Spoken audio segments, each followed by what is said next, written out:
Teachers are people who start things they never get to see finish, and for which they never get thanks until it's too late. This is Miss Grace, and Miss Grace would climb the highest heights for any child. Literally, I've watched her jump walls to chase after them.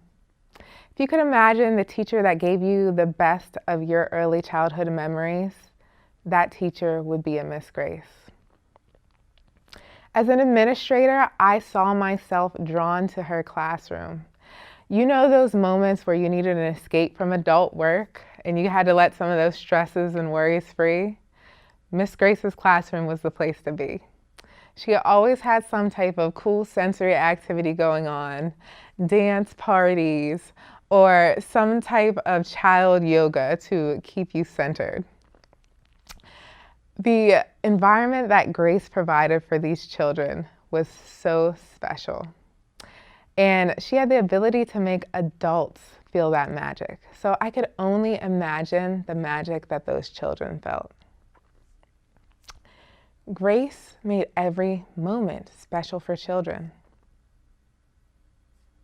No training or professional development could give anybody the love and compassion that Grace had for creating those early learning environments.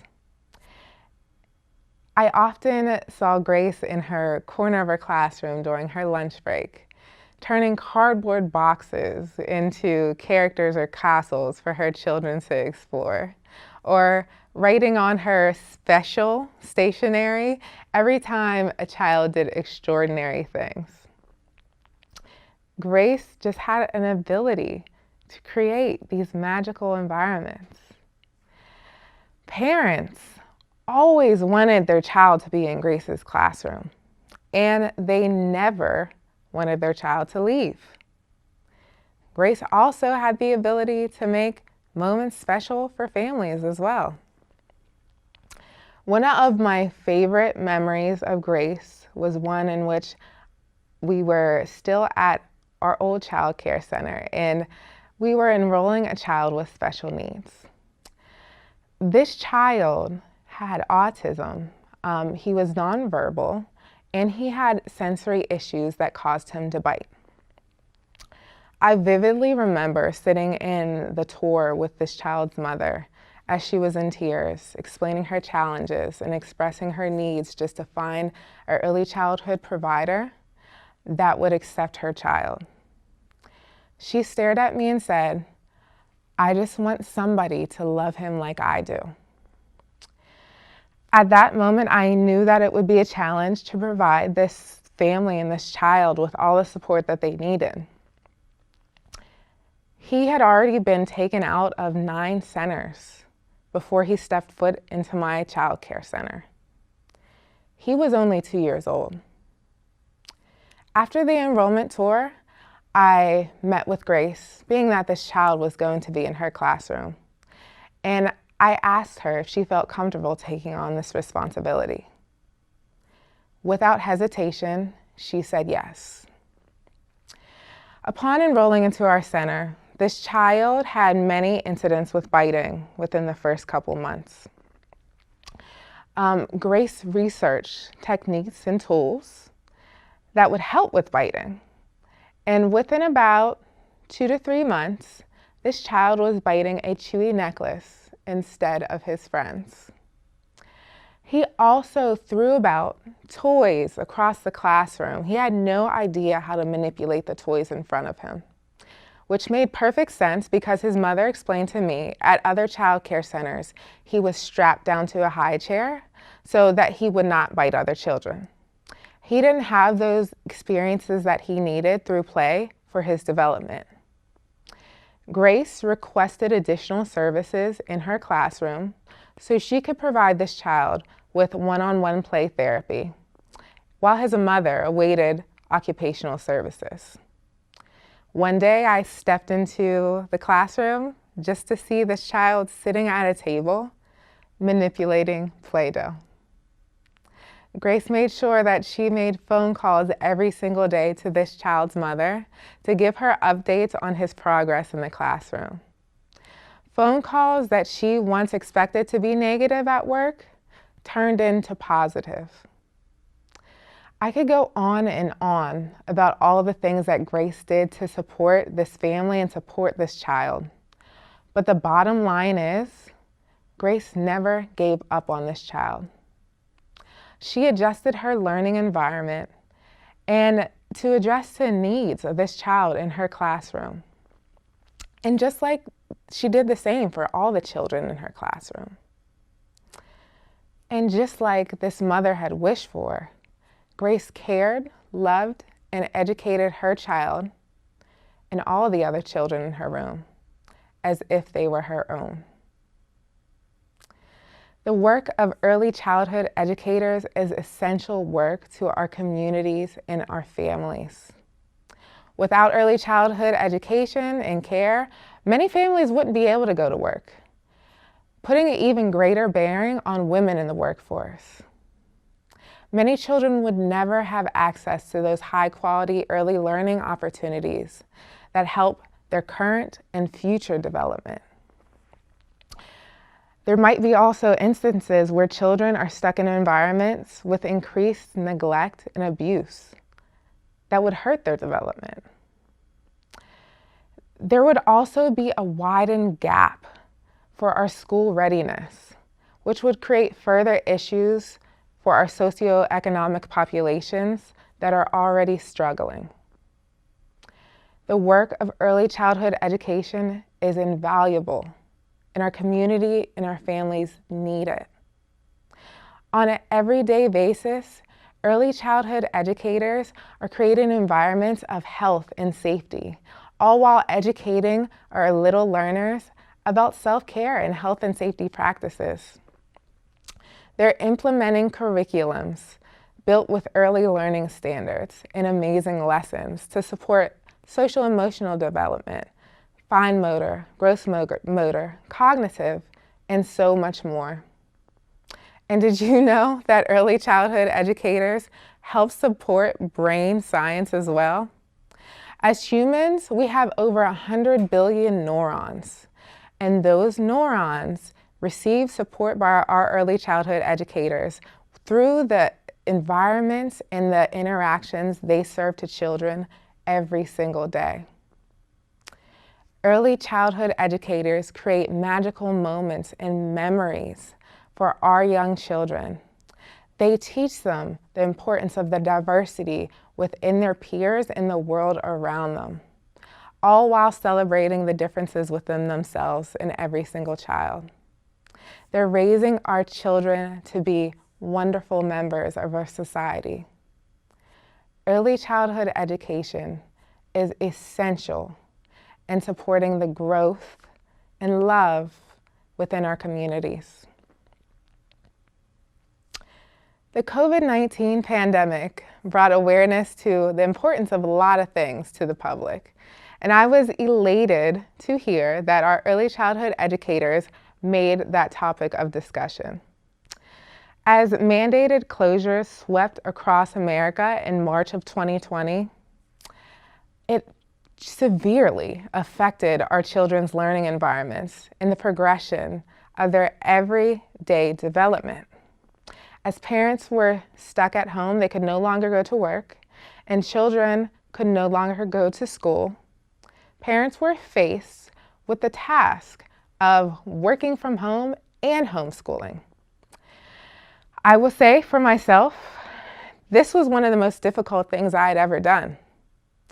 As a single parent with 2 children, I struggled every single day, and I felt guilt every single day knowing that I could not support my children with the learning environments that they were missing. As we moved through the pandemic and I tried to create some type of structure for my 4-year-old, I began to experience even more passionate feelings for advocacy for our early childhood educators, as it was super difficult to create any sort of normalcy. And I will say, at this point of the pandemic, I was willing to do about anything for my little one to be at school with his teachers and with his friends, playing and learning. And if you can tell by the look on his face, I think he felt the same way too. What we all began to realize is this is what life would look like without childcare. And for many families, that life came with several challenges. For families in the workforce, for single-parent households, for untraditional caregivers, early childhood education is a service that creates equitable opportunities for their families to thrive. Without early childhood education, there would be lack of many resources available for families. Early childhood education is a crucial piece to our society's ability to survive. With that being said, I would like to mention whenever our early childhood educators returned back to the workforce, they were ready. They were ready and they put themselves on the front lines to help serve our children and families. They provided crucial care to our essential workers, so in turn, they could provide our communities with the support that they needed. We wouldn't have been able to do it without them. We need the support of our early childhood educators, and they became the workforce behind the workforce. And with that, I can't help but think all the support, care, love, time, and energy that these educators have given to our communities, but the fact that they have lacked public investment in return. The field of early childhood education is collapsing, but this isn't something that was caused by the pandemic. This is something that has been a long time coming. Due to lack of investments in the field on a state and federal level, and the fact that the history of early childhood education proves that it is incredibly undersourced, early childhood educators have been struggling to survive for years. And not to mention society's depiction of early childhood education being babysitting creates a lack of respect for the field. Early childhood educators in the state of Pennsylvania earn on an average $9.71 an hour. This is not a suitable wage for them to survive. Yet, we're holding these high expectations of high quality for them, but they're not getting the support that they need in return. I had the opportunity to speak to Grace after the pandemic, well, during the pandemic actually still, just to see how she was doing working in the field. And I was so happy to hear that she was still teaching.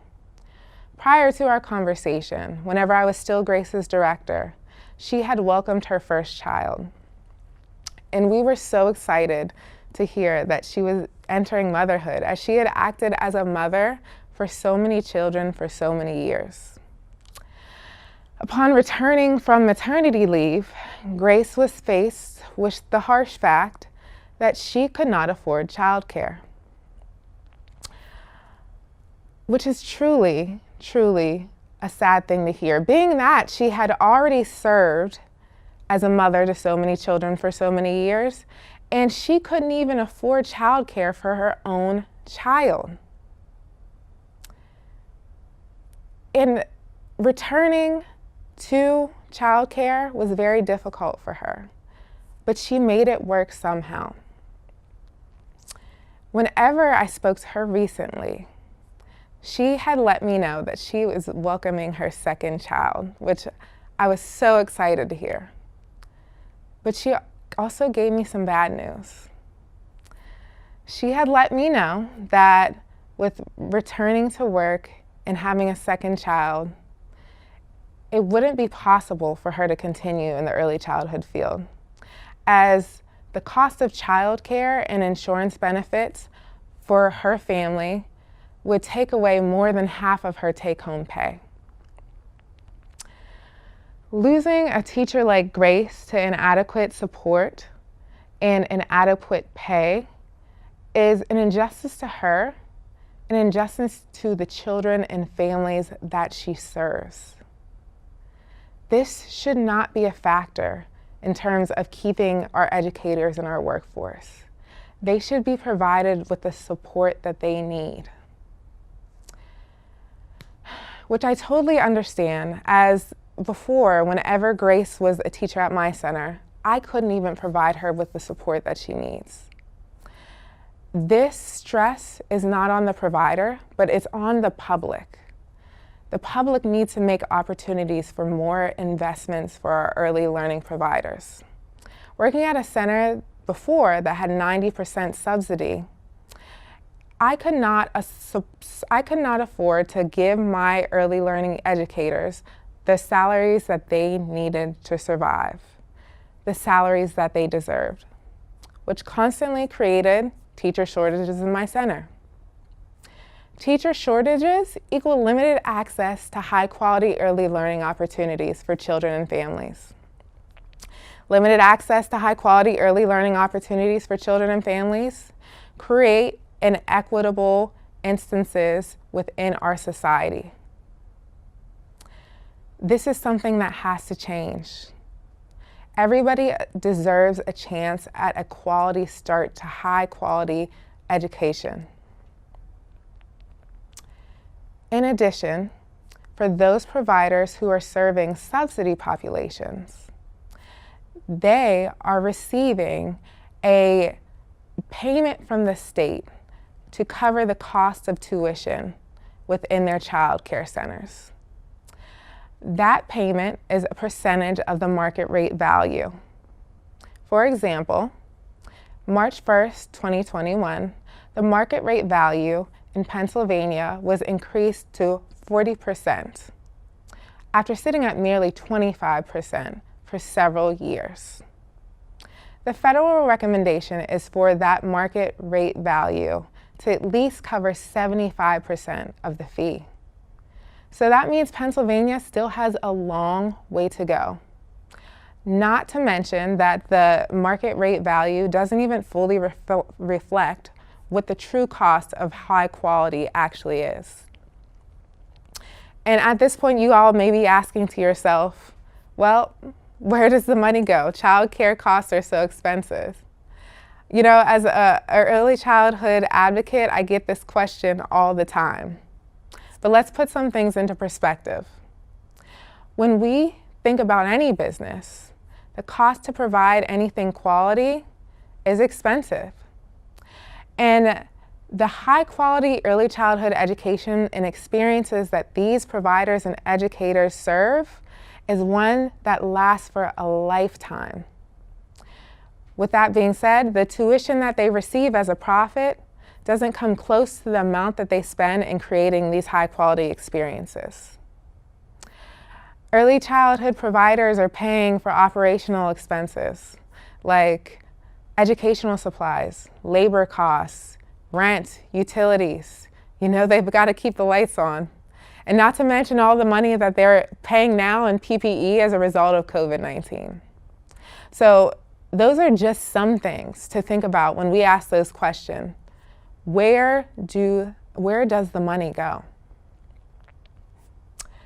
Our early childhood providers should not have to sacrifice high quality learning experiences so they won't run into the red. As they are providing this public service for the greater good of our communities, they should be given the tools that they need to survive. They should be given the tools they need to thrive for our children and our communities. If we do not make change now, we will surely regret it in the future. Our early childhood educators need your support. Advocate with your voice through advocacy and Twitter, on social media, and writing letters and having meetings with your legislators, and whatever you can do to elevate the voice of early learning. And if you need support with these efforts, please turn to Trying Together.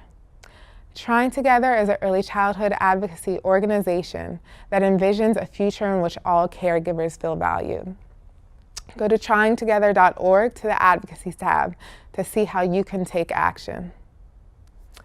And Addition to advocacy, make sure you become a partner in your child's early learning journey with the educators that they interact with on a daily basis.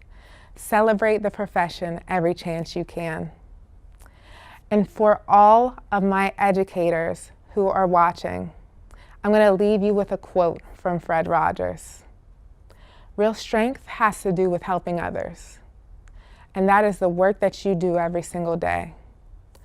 I hope that you realize how strong you are, and I hope that you feel the power of the profession every time you step into a classroom.